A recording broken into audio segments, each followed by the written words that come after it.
When my husband struck me, my parents saw the bruise, stayed silent, and turned away. He grinned from his recliner, whiskey in hand, saying, "What a proper family you've got." But 30 minutes later, the door opened again, and I stood tall as he fell to his knees, trembling. I didn't see the fist coming, but I felt the world tilt when it landed. The gash above my eye split open like a seam, warm blood trickling down my cheek before I even hit the floor. Nathan stood over me, his shadow swallowing the dim light of our Portland living room. His breath was sour with whiskey, his eyes glinting with that awful mix of rage and satisfaction. "You should have kept your mouth shut, Emily," he said, voice low, like he was scolding a child. I didn't cry. Not then. Crying makes it worse, makes the pain echo in your bones. Instead, I pressed my palm to the wound, felt the slick heat, and thought, "This is the last time you touch me." That was 3 hours ago. Now I'm sitting on the edge of our sectional sofa, a damp towel clutched against my face, the sting of the cut pulsing with every heartbeat. The television hums in the background, some mindless sitcom with canned laughter that feels like a mockery of this moment. My parents are due any second for our weekly dinner, a ritual they insist on despite the cracks in our family's facade. I don't know why I haven't canceled. Maybe because canceling means admitting something's wrong, and I've spent years pretending it isn't. The doorbell chimes, sharp and cheerful, slicing through the haze in my head. I stand, smoothing my blouse, though the bloodstain on the cuff betrays me. My reflection in the hallway mirror stops me cold. The gash is ugly, red and raw, framed by a bruise already blooming purple. My green eyes look hollow, like they belong to someone else. I force a smile, practicing for the performance I'm about to give. It's weak, but it'll have to do. I open the door, and there they are. Mom clutching a canvas grocery bag filled with her famous casserole, and Dad, his gray hair combed neatly, his expression already distant. They step inside, the familiar scent of Mom's lavender perfume mingling with the chemical tang of Dad's aftershave. I turn my head slightly, hoping the dim light hides the worst of it, but Mom's eyes catch mine, and she freezes mid-step. Her hands tremble, the bag crinkling in her grip. Dad's gaze narrows, not in concern, but in calculation, like he's weighing the cost of acknowledging what he sees. "Emily," Mom whispers, her voice barely audible. She doesn't move closer, doesn't reach for me, just stands there, her knuckles white around the bag's handles. "It's nothing," I say quickly, the lie practiced, automatic. "Just bumped into a cabinet at work." The words taste like ash, but I force them out, my smile tightening. Dad clears his throat, his eyes sliding past me to the living room. "Let's get that casserole in the oven," he says, as if I haven't just lied to his face. They brush past me, their footsteps soft on the hardwood, and I'm left standing in the foyer, the towel still pressed to my eye, my chest hollow. The kitchen is a stage, and we all know our roles.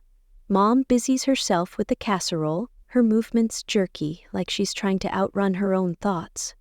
Dad pours himself a glass of Merlot from the bottle on the counter, his silence louder than any lecture. I set the table, my hands steady despite the tremor in my heart.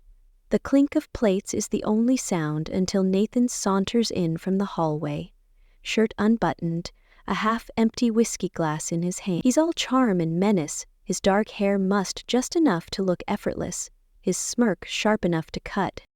"Well, look at this," he drawls, leaning against the doorframe. "The perfect American family, right out of a Norman Rockwell painting." His eyes lock on mine, daring me to flinch.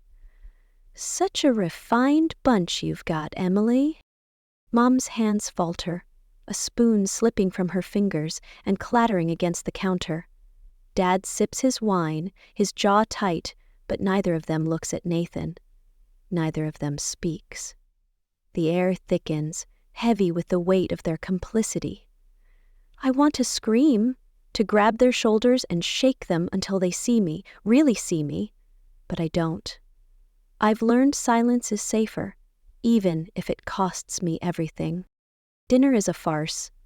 We sit around the mahogany table, the casserole steaming in the center, its creamy scent clashing with the metallic tang of my blood. Nathan dominates the conversation, spinning tales of his latest real estate deals, his voice smooth as polished stone. He's a developer, the kind who turns crumbling warehouses into luxury lofts, and he wears his success like a crown. My parents nod along, Mom forcing a smile, Dad grunting in approval, as if the man who split my skin open is just another charming son-in-law. I pick at my food, the fork heavy in my hand. The gash throbs. A constant reminder of what happened earlier, of what's been happening for years. It started small, sharp words, a grip too tight on my wrist, a shove disguised as a stumble. But today was different. Today I said something I shouldn't have. I found the bank statements, the ones showing thousands drained from my corporate account, funneled into some offshore fund with Nathan's name on it. I confronted him in the kitchen, my voice shaking but firm. "You're stealing from me, Nathan. This stops now."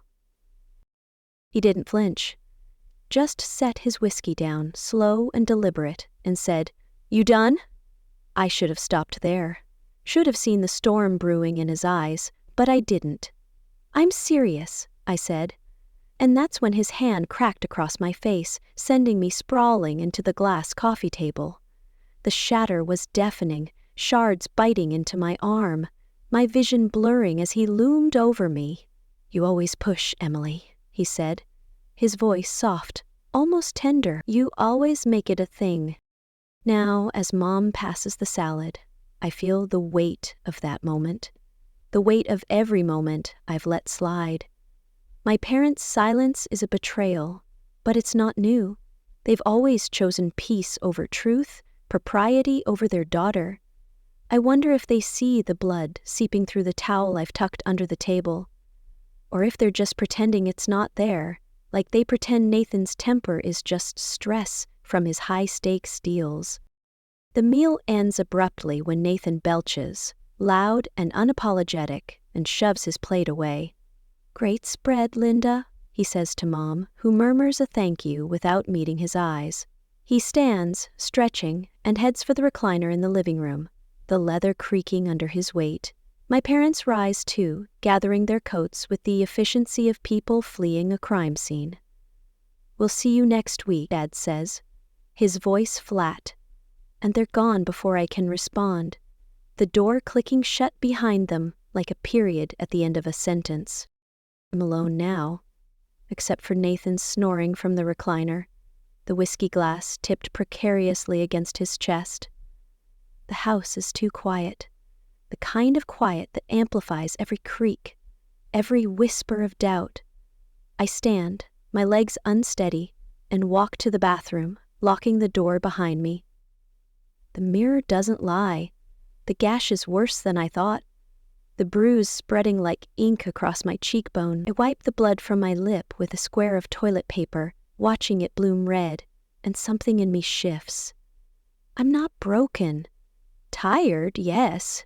Scared, absolutely, but not broken.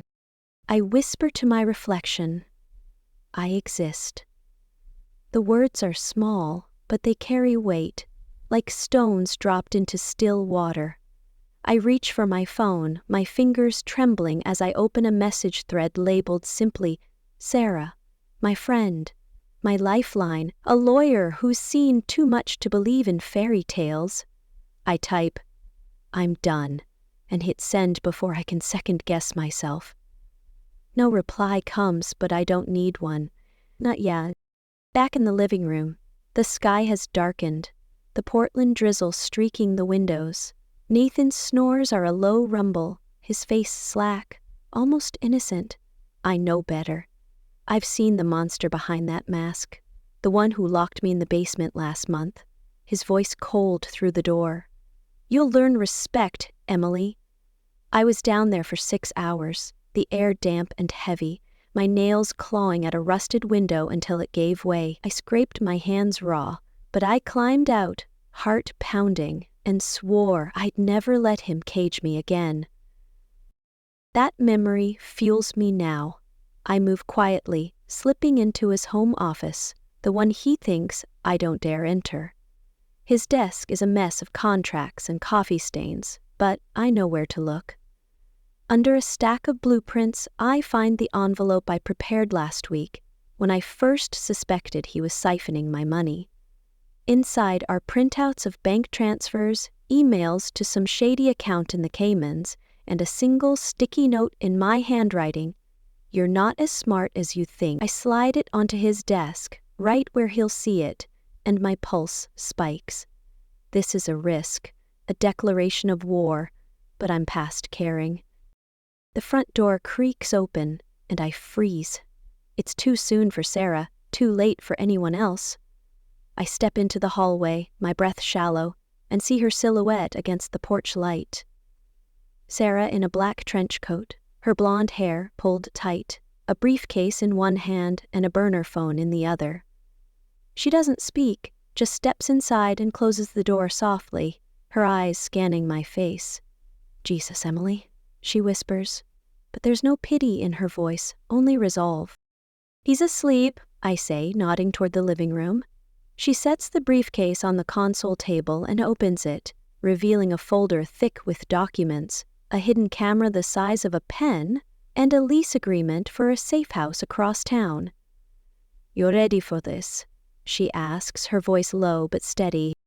"I have to be," I reply, and she hands me the camera, its weight grounding me. The folder is heavier, filled with evidence I've been collecting for months. Bank records, police reports I never filed, photos of bruises I hid under concealer. There's proof of Nathan's forgery, his signature scrawled across transfers that drained my corporate account, my savings, my future. Sarah's been helping me build this case, whispering advice in coffee shops and library corners. "Document everything, Emily. The system won't believe you otherwise." We move to my office, a small room I've turned into a sanctuary, its walls lined with marketing awards and framed campaigns. Sarah spreads the documents on the desk, her fingers quick and precise. "This is enough to bury him," she says, tapping a page that shows $200,000, 0 cents funneled out of my company's account. "But we need more. We need him on record." That's when my phone buzzes, a single text lighting up the screen. "You'll regret this." It's from Nathan's number, but he's still snoring in the recliner. My stomach lurches. Someone else is watching, someone he's told, someone who knows what I'm doing. Sarah sees the text and grabs the burner phone, handing it to me. "No apps, no tracking," she says. "Use this from now on." Before I can respond, a crash echoes from the living room. Nathan's awake, the whiskey glass shattered on the floor. "Emily!" he roars, his voice thick with fury. I shove the folder into a drawer, my heart slamming against my ribs. Sarah grabs the camera, tucking it into her coat, and we step into the hallway just as Nathan stumbles toward us, his eyes wild. He's holding the envelope, the sticky note crumpled in his fist. "You think you can ruin me," he snarls, advancing. "You think you're smarter than me?" He's close now, close enough for me to smell the liquor on his breath, close enough to see the vein pulsing in his neck. I don't back down, though every instinct screams to run. "This isn't about smarts," I say, my voice steady despite the fear clawing at me. "It's about truth." He lunges, grabbing my wrist, his fingers digging into my skin. Sarah steps forward, her phone already recording, the red light a silent warning. "Let go of her, Nathan," she says, her tone flat, unyielding. "This is live." He freezes, his grip loosening, and for a moment I see panic flicker in his eyes. He releases me, stumbling back, his chest heaving. You brought a lawyer into our house? He spits, his voice rising. You're trying to destroy me. Sarah doesn't blink. You did that yourself, she says, and the camera keeps rolling. I take a step forward, my shoulders square, my gaze locked on his. Smile, Nathan, I say, my voice calm, almost cold. You're finally on camera. He doesn't move, doesn't speak, just stares at me like he's seeing me for the first time. The silence is deafening, louder than his shouts, louder than the glass shattering. And then, from outside, a faint flicker of red and blue lights cuts through the drizzle. Sirens wail in the distance, growing closer, and Nathan spins toward the window, his face draining of color. You didn't, he whispers, but I don't answer. I don't need to. The police are here, and I'm ready. The red and blue lights pulse through the drizzle, painting the living room in jagged streaks. Nathan's face is a mask of disbelief, his eyes darting from me to the window as the sirens grow louder. His hand still clutches the crumpled sticky note, the one I left on his desk, with a warning he didn't heed. Sarah stands beside me, her phone steady, the hidden camera capturing every twitch of his jaw. I can feel the air shifting, like the moment before a storm breaks. You didn't, Nathan whispers again, but his voice cracks, betraying the panic he's trying to hide. I did, I say, my voice calm though my heart is a drumbeat in my chest. This is just the start. He lunges toward me, not with fists this time, but with desperation, his fingers grazing my wrist before Sarah steps between us. Back off, Nathan, she says, her tone like steel, the camera's red light a silent threat. He freezes, his breath ragged, and for a split second I see something new in his eyes. Fear. Not of me, but of the consequences I've set in motion. The sirens are deafening now, right outside our Portland suburban home. Nathan spins toward the kitchen, his movements frantic, and before I can react, he grabs a chef's knife from the block on the counter. The blade catches the light, sharp and cold, and my stomach lurches.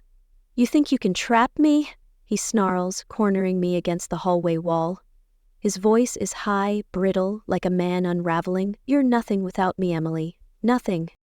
I don't move, don't flinch, though every nerve screams to run.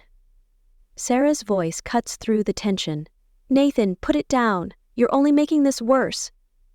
She's edging closer, her phone still recording, her other hand reaching for the pepper spray on her keychain. I catch her eye, a silent agreement passing between us. We've planned for this, prepared for his volatility, but the reality of the knife is something else entirely. The doorbell chimes, an absurdly cheerful sound in the chaos, followed by a sharp knock. Portland PD, open the door. The voice is authoritative, no room for negotiation. Nathan's grip on the knife tightens, his knuckles white, and for a moment I think he might lunge, but Sarah moves first, stepping into his line of sight, her voice steady. You're on camera, Nathan, live. Think about what happens next. His eyes flicker to her phone, then to me, and the knife wavers.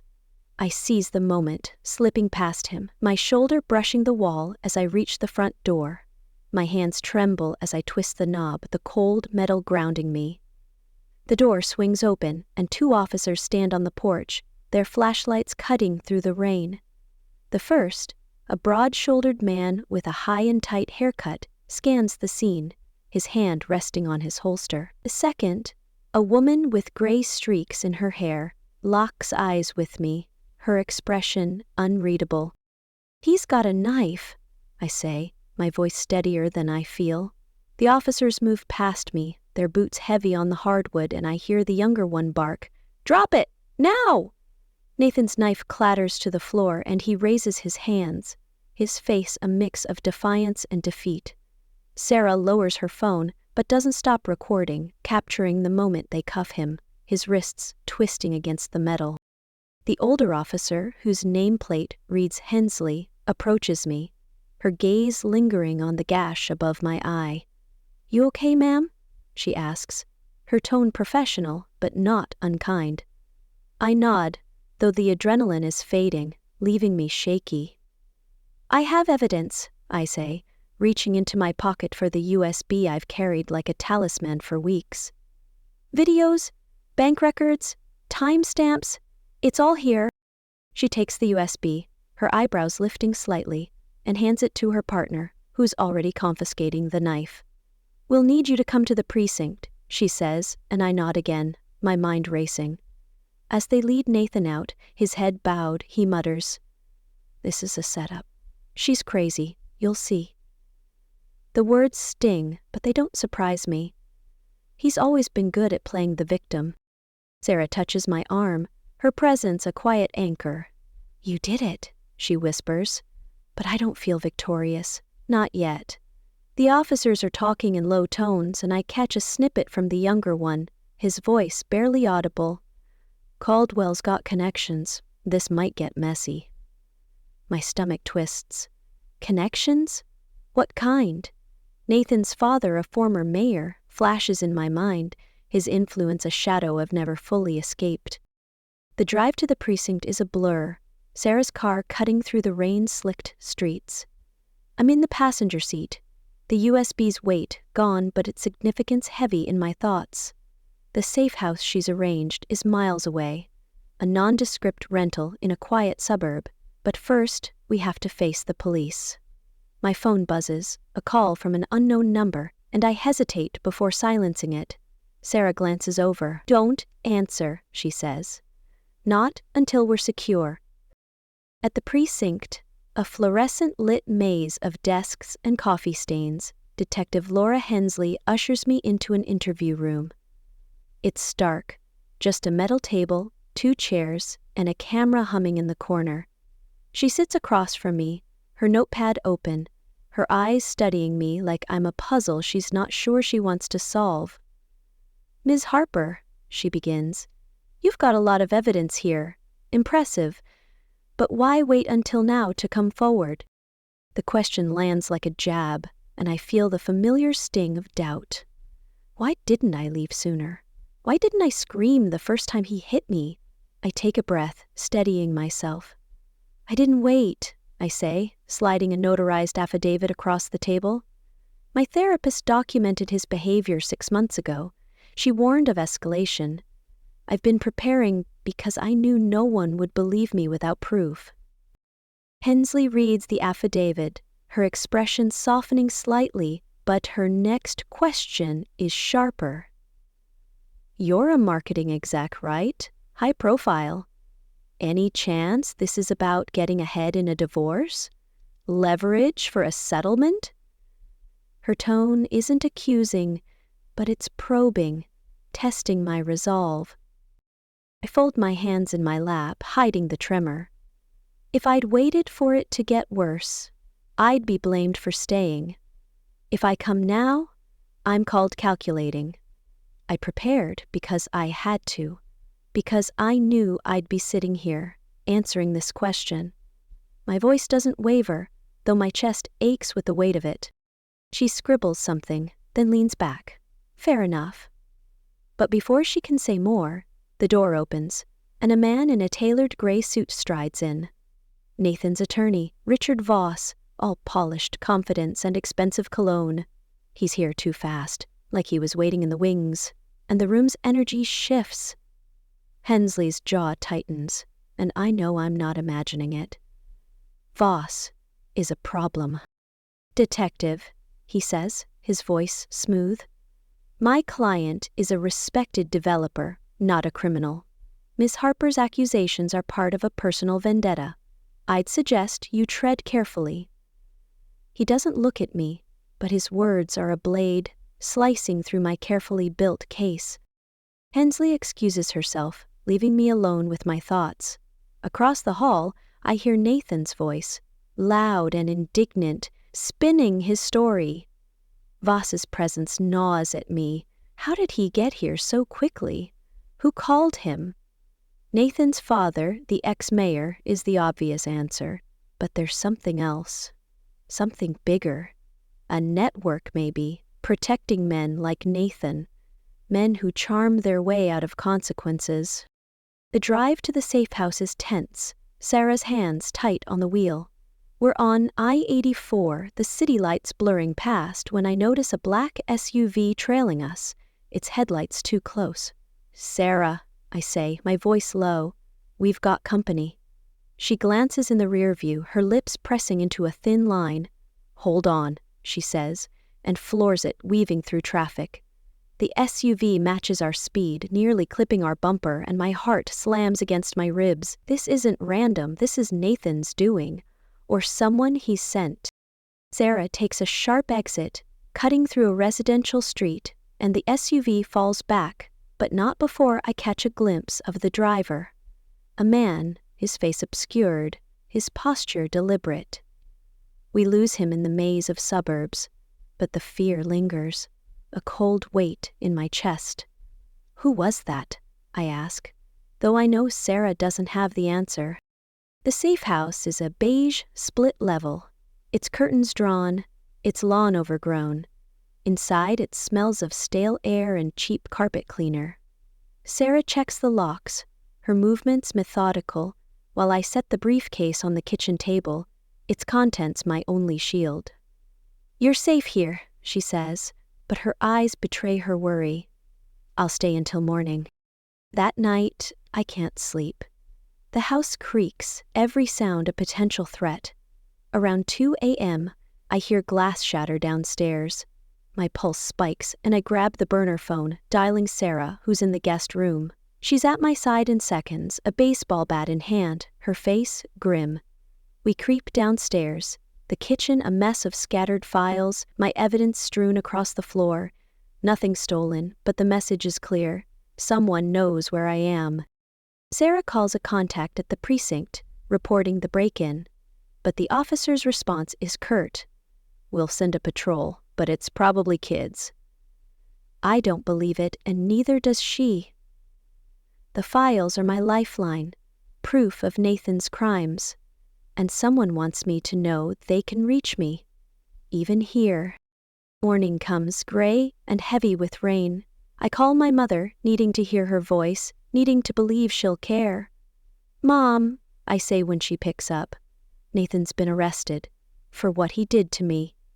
There's a long pause, then her voice, cold and clipped. "Emily, you're embarrassing the family. You should have handled this privately." The words cut deeper than Nathan's knife, severing the last thread of hope I held for her. I hang up, my hands shaking, and write in my journal. I don't need their approval.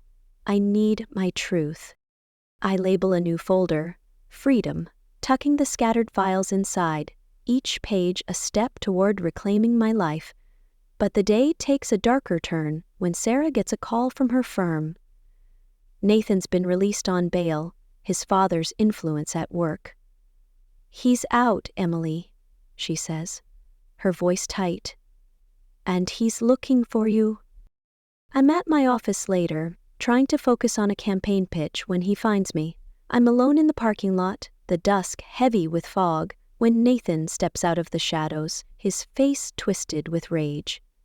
"You think you can ruin me?" he hisses, stepping closer, violating the restraining order I fought for. My hand slips into my purse, activating the recorder Sarah gave me, capturing every word. "You're nothing, Emily. I'll make sure everyone knows it." I back away, my voice steady. "You're on tape, Nathan. Keep talking." He freezes, his eyes darting to my purse, and for a moment I think he might strike, but headlights sweep across the lot, a security guard's patrol, and Nathan retreats, melting into the fog. I send the recording to Sarah, who files an emergency motion, but the fear lingers, a constant shadow. That night, Sarah shows me a news report. Nathan's on camera, his tie crisp, his voice shaking with rehearsed emotion. "My wife's struggling," he says, eyes glistening. "This is a corporate vendetta, not a marriage. I just want her to get help." The lie is so polished, so convincing, I almost believe it myself. but Sarah's hand on my shoulder grounds me. He's playing to the crowd, she says. But we're playing for keeps. I sit at the safe house's kitchen table, my laptop open, and draft an email to Rachel Vaughn, a journalist whose exposés have toppled powerful men. Dear Rachel, I write. I don't know if you'll believe me, but here's every reason to. I attach the USB's contents, videos, bank records, the recording from the parking lot, a plea. If I vanish, tell my story. I hit send, my heart pounding, knowing this could change everything. Rachel responds within hours, her email brief but electrifying. This won't be buried. I'm calling you tomorrow. True to her word, she calls, her voice sharp and focused. Emily, you're not alone, she says. There's another woman, Claire, who survived Nathan under a different name, same pattern. I can connect you. My stomach drops. Nathan's done this before? Across states? Undetected? How? Who's been protecting him? I meet Claire and Lisa, two other survivors, at a community center off Burnside Street. The room smells of chalk dust and hope. Its walls lined with flyers for support groups. Claire, a former nurse, has a quiet strength. Lisa, a tech analyst, carries a folder as thick as mine. We don't swap sob stories. We strategize. He forged my medical license, Claire says, her voice steady. Nearly cost me my career, Lisa nods. He hacked my accounts, funneled my savings into his deals. We launch a secure website, a single page with our testimonies, bank records, and videos. My contribution is a clip of Nathan's voice, low and mocking. No one's listening, Emily. You're nothing. I caption it, we heard each other. The site goes live, and within hours a hacker tries to shut it down. The attack sophisticated, targeted. Sarah's contact traces it to a server linked to Nathan's firm, raising new questions. Who's funding his defense? What do they gain from his freedom? Rachel's article drops at 7:02 a.m., pinned to every major news site. The hands behind the silence exposes Nathan's pattern, our evidence laid bare. By noon, his firm suspends him, and the DA's office calls, reopening my case. The audio changed everything, the prosecutor says. We're sorry it took this long. I don't ask why it needed a viral article to make them listen. I just thank her and hang up. But Nathan doesn't stop. He posts a video, his face raw, his voice breaking. She's vengeful, he says, tears in his eyes. I loved her. This is cruel. The comments are a battlefield, but one rises above the rest. She didn't break the silence, she survived it. It's shared 50,000 times, and I feel the tide turning. The protective order is expanded, Nathan's firearms confiscated, but the threat remains. I finalize my divorce papers, standing with Claire and Lisa outside the courthouse, their presence a shield. We're not just survivors, we're a storm. Back at the safe house, I light a candle, its flame steady against the window. We're not invisible anymore, I whisper, and for the first time, I believe it.